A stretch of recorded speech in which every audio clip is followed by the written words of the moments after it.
Madhu, K T Jaleel പിഴച്ചു. K T Jaleel അധ്യാപകനാണ്. K T Jaleel പക്ഷേ സ്വാഭാവികമായും ഈ A+ ഒക്കെ കിട്ടിയ വിദ്യാർത്ഥികളെ അവിടെ അഭിനന്ദിക്കാൻ വേണ്ടി അതിഥിയായി വരുന്നത് മുൻ വിദ്യാഭ്യാസ മന്ത്രി എന്ന നിലയ്ക്കാണ്. അദ്ദേഹത്തിന് ഈ വിദ്യാർത്ഥികളെ അഭിസംബോധന ചെയ്യുമ്പോൾ അധ്യാപകനാണ് അത്ര മുന്നിട്ട് നിൽക്കുക, അങ്ങനെയാണ് അദ്ദേഹം പറഞ്ഞത്. ശരിയാണ്, അവിടെ വളരെ സമാധാനവും സൗഹാർദ്ദപരവുമായ ഒരു അന്തരീക്ഷം. ഏറെ നേരം സംസാരിച്ചതിന് ശേഷമാണ് ഈ പറയുന്ന കാര്യങ്ങളൊക്കെ സംഭവിക്കുന്നത്. അപ്പോൾ വിദ്യാർത്ഥികളോട് കെ ടി ജലീൽ ഓരോ കാര്യങ്ങളായി ചോദിക്കുന്നുണ്ട്. ഭാഷയിൽ എത്ര പരിജ്ഞാനമുണ്ട് എന്ന് ചോദിക്കുന്നുണ്ട്. ഈ നേരത്തെ പറഞ്ഞതുപോലെ സംസ്കൃതവുമായി ബന്ധപ്പെട്ട് ചില കാര്യങ്ങൾ, ഈ അറബിക്കിൽ സംസ്കൃതത്തിന് നിൽക്കൂ എന്നതുകൂടി ഒരു സെക്കൻഡ്, ഞാൻ നേരത്തെ കേൾപ്പിക്കാന്ന് വെച്ച ഓഡിയോ ഒന്ന്. പക്ഷെ അത് ചോദിച്ചിട്ടാണോ അദ്ദേഹത്തിന് അത് പുറത്തു വിടുന്നതിൽ കുഴപ്പമില്ലെന്നാണോ സുനിലിനോട് പറഞ്ഞല്ലേ? മധു ഒരു സെക്കൻഡ് കേൾക്കുന്നില്ലേ? മധു ഒരു സെക്കൻഡ് പറയൂ, അങ്ങ് പറയൂ, ഞാൻ കേൾക്കാൻ. പറഞ്ഞോളൂ, കേൾപ്പിച്ചോളൂ. കേൾക്കുന്നുണ്ട്. അത് കെ ടി ജലീലിന്റെ പരിപാടിയിൽ ബന്ധപ്പെട്ട് കുട്ടികളെ അപമാനിച്ചു എന്നൊക്കെ പറഞ്ഞിട്ട് ഇങ്ങനെ ശരിയല്ല, 100% തെറ്റാണത്. അങ്ങനത്തെ ഒരു സംഭവം അവിടെ ഉണ്ടായിട്ടില്ല. ഞാൻ അതിന്റെ ആദ്യം ഞാൻ ഇവിടുത്തെ റെസിഡൻസ് അസോസിയേഷന്റെ പ്രസിഡന്റ് എന്ന നിലയ്ക്ക് ആദ്യം മുതൽ അവസാനം വരെ ജലീൽ പോരുന്നത് വരെ ഞാൻ അവിടെ ഉണ്ടായിരുന്നു. അവിടെ അങ്ങനത്തെ ഒരു അസോസിയേഷന്റെ ആണോ? അതെ, റെസിഡൻസ് അസോസിയേഷന്റെ പ്രസിഡന്റാണ് ഞാൻ, നാരങ്ങപ്പറ്റ. അവിടുത്തെ കുട്ടികൾക്കായിരുന്നു അവർ അവാർഡ് കൊടുത്തിരുന്നത്. അപ്പോ എന്നെ ക്ഷണിച്ചിട്ട് ഞാൻ അവിടെ ചെന്നിരുന്നു. വളരെ ക്ലിയർ ആയിട്ട് കാര്യങ്ങൾ വളരെ ഭംഗിയായിട്ട് നടന്നു. എനിക്ക് വളരെ സന്തോഷം തോന്നി. കാരണം ഒരു അധ്യാപകൻ എന്നുള്ള നിലക്ക് ജലീൽ വളരെ ക്ലിയർ ആയിട്ട് കുട്ടികളെയൊക്കെ വിളിച്ച് അവരോട് അന്വേഷിച്ചു, അവർക്ക് അറിയാത്തത് പറഞ്ഞു കൊടുത്തു, എഴുതി എന്ന് പറഞ്ഞു, എഴുതിച്ചു, മറ്റേ ചെയ്തു. അങ്ങനെ എല്ലാ നിലക്കും വളരെ നല്ലൊരു പരിപാടിയായിരുന്നു. എങ്ങനെയത് ഇങ്ങനെ ആയി നമുക്ക് നിശ്ചയില്ല. കരുതി കൂട്ടിയിട്ടുണ്ടാക്കിയ ഒരു പ്രചരണമാണത്. നിങ്ങളവിടെ ലീഗിന്റെ ഒരു നേതാവ് കൂടിയാണല്ലേ? അല്ല അല്ല അല്ല, ഞാൻ ലീഗിന്റെ നേതാവല്ല, ഞാൻ കോൺഗ്രസ്സുകാരനാണ്. കോൺഗ്രസ്സുകാരനാണ്. അതെ, കേട്ടല്ലോ. ഇതാണ് അവിടെ ആ പരിപാടിയിൽ പങ്കെടുത്ത ആളുകളുടെ അഭിപ്രായം, രക്ഷിതാക്കളുടെ അഭിപ്രായം. ശരി, വളരെ ജെന്യൂനായ ഒരു റെസ്പോൺസാണ്.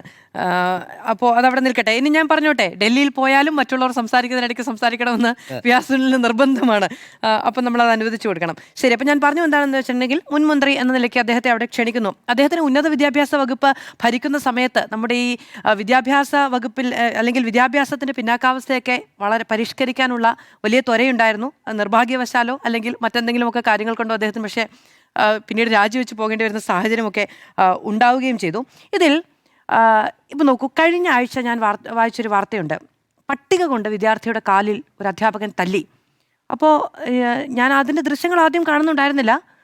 പിന്നീട് കണ്ടപ്പോഴാണ് നമുക്ക് പൊറുക്കാനോ ക്ഷമിക്കാനോ കഴിയാത്ത തരത്തിൽ വിദ്യാർത്ഥികളെ മർദ്ദിക്കുന്ന അധ്യാപകർ കൂടിയുണ്ട്. നമ്മളുടെയൊക്കെ ഒരു പൊതുബോധം അതിന് എതിരുമാണ്. പക്ഷെ അതേ സമയത്ത് തന്നെ നമ്മൾ തന്നെ വിചാരിക്കാറുമുണ്ട്, അധ്യാപകർ വിദ്യാർത്ഥികളെ ശാസിക്കണം, വേണ്ടി വന്നാൽ കുറച്ച് കടുപ്പത്തിൽ തന്നെ പറയണമെന്നുള്ളതൊക്കെ. പക്ഷെ സ്വാഭാവികമായും ഞാനൊരു അമ്മയും കൂടിയാണ്. തല്ലേണ്ട എന്നത് തന്നെയാണ് എൻ്റെയും നിലപാട്. അങ്ങയുടെ നിലപാട് അതുതന്നെയാണ് എന്ന് പറയുന്നു. പിന്നെ വിദ്യാർത്ഥികൾക്ക് നാണം വന്നു, അവർക്ക് മാനഹാനി ഉണ്ടായി എന്ന കാര്യം അവരാണ് പറയേണ്ടത്. ശരിയാണ്, അതിൽ ആ കുട്ടികളുടെ പ്രതികരണം ഇന്ന് നമ്മുടെ മുന്നിലുണ്ട് താനും. അവർ പറയുന്നത് അങ്ങനെ ഒരു സംഭവമില്ല, കെ ടി ജലീലിൻ്റേത് നല്ല ക്ലാസ്സായിരുന്നു, അദ്ദേഹം നുള്ളിയിട്ടൊന്നുമില്ല, ഓല് പറയുന്നത് നമ്മൾ കേൾക്കണ്ടേ, നമുക്ക് ജനറലായ കാര്യങ്ങൾ പഠിക്കാനല്ലേ, അപമാനിച്ചതായി തോന്നിയില്ല, രക്ഷിതാക്കൾ ഉപദേശിക്കുന്നത് പോലെയാണ് തോന്നിയത് എന്ന വിദ്യാർത്ഥികൾ എന്നൊക്കെ ഉള്ള നിലയ്ക്കാണ് പറയുന്നത്. പക്ഷേ ഇത് ആ വിദ്യാർത്ഥികൾക്ക് തോന്നിയോ എന്നുള്ളതല്ല, അദ്ദേഹം മാതൃകാപരമായി പെരുമാറേണ്ട ഒരാൾ കൂടിയാണ്. ആ വിദ്യാർത്ഥികൾക്ക് തോന്നിയോ ഇല്ലയോ എന്നുള്ളതും പ്രധാനമാണ്. അതിനൊപ്പം തന്നെ അങ്ങനെ നാണം വരാനും അങ്ങനെ മാനഹാനി ഉണ്ടാവാനും കാരണമാകുന്ന തരത്തിൽ ആരും പൊതുവേദികളിൽ പ്രവർത്തിക്കരുത് എന്നതാണ് എൻ്റെ അഭിപ്രായം. അത് കെ ടി ജലീലോ മറ്റാരെങ്കിലുമോ ആകട്ടെ. അങ്ങനെ വിദ്യാർത്ഥികൾ, ഇപ്പോൾ അതിലൊരു പെൺകുട്ടി, ആ കുട്ടിക്ക് ഈ പറയുന്ന ഒരു എംബാരാസ്മെന്റ് ഉണ്ടാകുന്നുണ്ട്. മുഖം മറച്ചുകൊണ്ടാണ് ആ ദൃശ്യങ്ങൾ കണ്ടാൽ നിൽക്കാം. അത് ഒരുപക്ഷെ നാണം കൊണ്ടായിരിക്കാം, ഒരുപക്ഷെ ഈ പറയുന്ന അപമാനം കൊണ്ടായിരിക്കാം, അതല്ലെങ്കിൽ ഇപ്പോഴത്തെ ജെൻസി കുട്ടികളൊക്കെ പറയുന്ന പോലെ പെട്ടല്ലോ, തൂക്കിയല്ലോ എന്നൊക്കെ പറയുന്നൊരു രീതിയിലുമായിരിക്കാം. പക്ഷേ ഇതുണ്ടാകുന്ന ഒരു വേദി എന്ന് പറയുന്നത് നമ്മുടെ ഒരു എക്സലൻസിനെ ആഘോഷിക്കാനുള്ളൊരു വേദിയാണ്. ഇപ്പോൾ A+കാർ വാങ്ങിയ വിദ്യാർത്ഥികളെ ബഹുമാനിക്കാൻ ചെന്നിട്ട് അവരത്ര പോരാ എന്ന് പ്രൂവ് ചെയ്യേണ്ടതില്ല എന്ന് തോന്നുന്നു.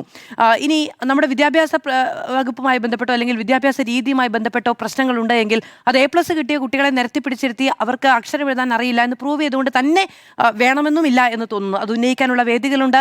അദ്ദേഹത്തിന് അത് നിരന്തരം പറയാം, അദ്ദേഹത്തിന് സർക്കാരുമായി ആശയവിനിമയം ചെയ്യാം, അദ്ദേഹത്തിൻ്റെ പാർട്ടി ഭരിക്കുമ്പോൾ അതുമായി ബന്ധപ്പെട്ട നയനിലപാടുകളിൽ അദ്ദേഹത്തിന് വ്യക്തിപരമായ അഭിപ്രായം പറയാം, ഇതൊക്കെ ചെയ്യാം. എന്നിരിക്കെ A+ കിട്ടി ജീവിതത്തിൻ്റെ ഏറ്റവും നല്ല മനോഹരമായ നിമിഷങ്ങളിൽ ഒന്ന് നിൽക്കുന്ന ഒരു കുട്ടികൾ നിങ്ങളത്ര പോരാ എന്ന് പ്രൂവ് ചെയ്തുകൊണ്ട് തന്നെ വേണമെന്നില്ല എന്നത് എൻ്റെ അഭിപ്രായമാണ്.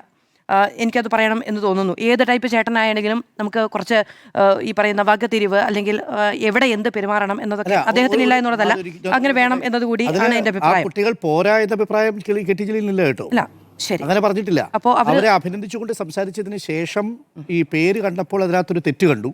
അപ്പോൾ അക്ഷരം എഴുതാൻ അറിയാമെങ്കിൽ നിങ്ങൾക്ക് വാക്ക് എഴുതാൻ അറിയാം. സ്വാഭാവികമായി ഒരു കുട്ടിയുടെ പേര് എഴുതുമ്പോൾ ആ കുട്ടിക്ക് അക്ഷരം തെറ്റായിരിക്കും എഴുതുന്നത്. അതാണ് പറയുന്നത്. A+ കിട്ടിയ കുട്ടികൾ പരീക്ഷ എഴുതി വന്നവരാണ്. അവർക്ക് പരീക്ഷ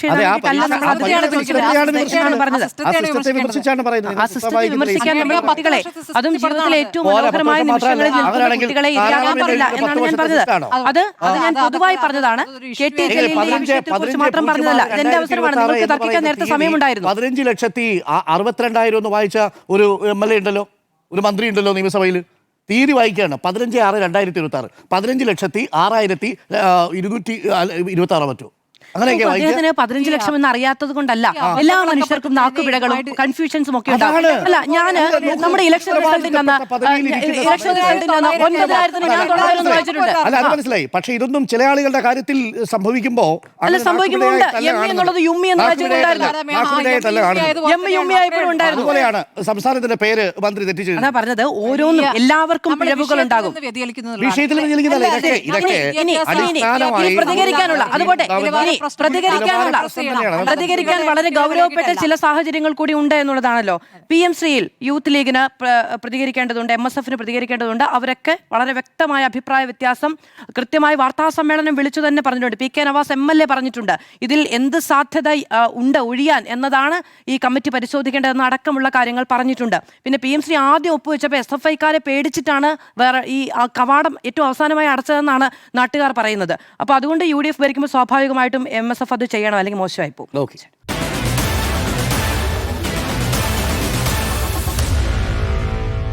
Meet the editors.